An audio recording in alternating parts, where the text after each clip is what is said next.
Hello बच्चों, let's see this question. Statement one कह रहा है कि ammonolysis of alkyl halides is not a suitable method for the preparation of pure primary amines. Statement two कह रहा है ammonolysis of alkyl halides yields mainly secondary amines. और options है हमारे पास, both statements are correct, both statements are incorrect. Statement 1 is correct, statement 2 is incorrect, and statement 1 is incorrect, whereas statement 2 is correct. तो चलिए इस question को solve करते हैं बच्चों। सबसे पहले ये देखते हैं कि इस क्वेश्चन को सॉल्व करने के लिए हमें कौन से की कॉन्सेप्ट की जानकारी होनी चाहिए। देखिए, की कॉन्सेप्ट की हम अगर बात करें इस क्वेश्चन के लिए, तो जो रिएक्शन हमें पूछा गया वही पता होना चाहिए ना, कि अमोनोलिसिस ऑफ अगर हमें कराना है, मान लीजिए अमोनोलिसिस ऑफ अल्काइल हैलाइड, तो वो पता होना चाहिए उसके बारे में। तो ammonolysis of alkyl halide will be the key concept required for this question.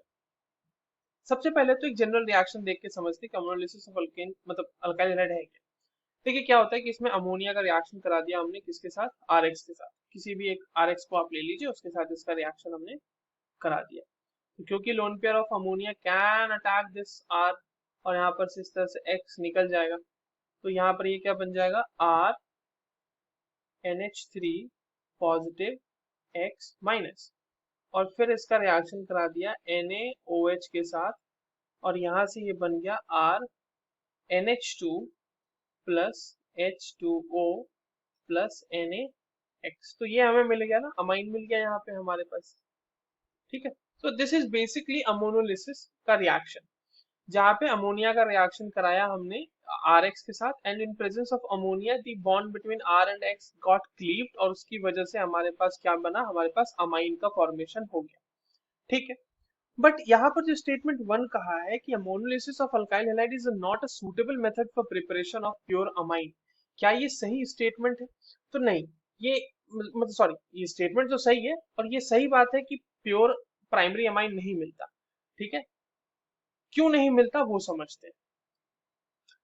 देखिए, अमोनोलिसिस में क्या होता है कि जैसे मान लीजिए कि हमने अमोनिया का रिएक्शन कराया, जैसे NH3 का रिएक्शन हमने कराया RX के साथ। ठीक है, तो यहां से बन चुका होगा हमारे पास कुछ R NH2, बट क्योंकि नाइट्रोजन के पास अभी भी लोन पेयर है, तो ये एक दूसरे से भी अटैक रिएक्शन कर सकता है, दूसरे मॉलिक्यूल ऑफ RX के साथ, और वहां से बनाएगा R2 NH, फिर एक बार रिएक्शन कर सकता है ये RX के साथ, वहां से बनाएगा ये R3 N। अभी भी नाइट्रोजन के ऊपर लोन पेयर तो मौजूद ही है ना, तो फिर से एक बार अटैक हो सकता है, और यहाँ पर से ये finally R4N positive plus X minus बना देगा। तो आप ये देखें कि यहाँ पे हमें 1 डिग्री अमाइन भी मिला है, हमें 2 डिग्री अमाइन भी मिला है, हमें 3 डिग्री अमाइन भी मिला है, और हमारे पास फाइनली क्वाटरनरी अमोनियम सॉल्ट भी मिला है यहाँ पे। राइट, अमोनियम सॉल्ट भी मिल गया है।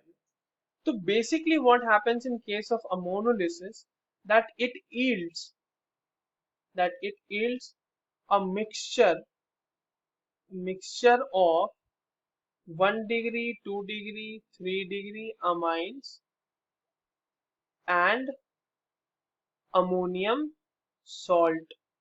ठीक है, तो ये मिक्सचर जो मिल रहा है ना, इससे हमें दिक्कत है। अब रही बात कि क्या हमारे पास कोई भी एक ऐसा है जो इसे प्रिपेयर किया जा सकता है एक लार्जर एक्सटेंट ऑफ मतलब लार्जेस्ट एक्सटेंट के लिए, या फिर लार्जर अमाउंट में।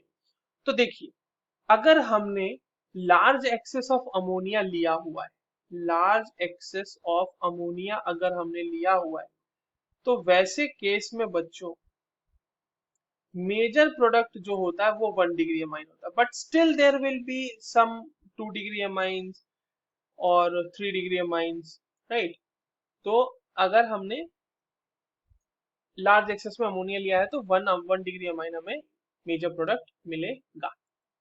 अब स्टेटमेंट वन देखिए, स्टेटमेंट वन तो सही था कि it is not suitable for preparation of pure primary amines. Right, statement two कह रहा है कि अमोनोलिसिस जो है वो मेनली यील्ड करता है secondary amine, which is not correct. So option statement one is correct, statement two is incorrect. So the correct option will be option number third. I hope you understood this well. All the very best.